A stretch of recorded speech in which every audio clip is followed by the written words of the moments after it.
Ghost story in Hindi. एक समय की बात है। एक गांव में एक भूतिया घर था। गांव वाले डर से उस घर के आसपास नहीं जाता था। गांव वालों का मानना था कि उस घर में एक जादूगर लड़की की आत्मा रहती है।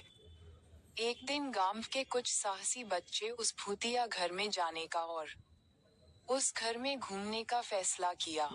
बच्चे जब घर के सामने गए तो देखा सिर्फ खिड़की खुली हुई है और वे सभी उसी खिड़की से अनादर चले गए।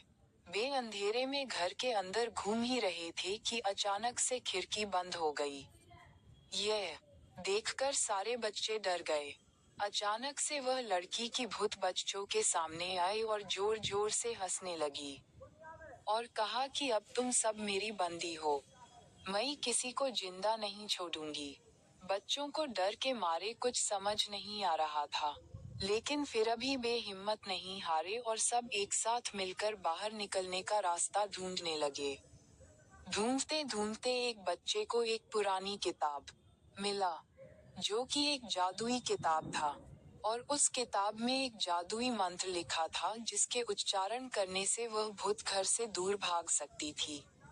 बच्चों ने मिलकर उस मंत्र को पढ़ना शुरू किया। अचानक से एक रोशनी घर के अंदर आए और उस भूत को साथ ले गई। भूत के घर से बाहर जाते ही घर के सारे दरवाजे और खिड़कियां अपने आप खुल गई और बच्चे दौड़कर बाहर निकल आए। उस दिन से वह घर भूत से आजाद हो गया।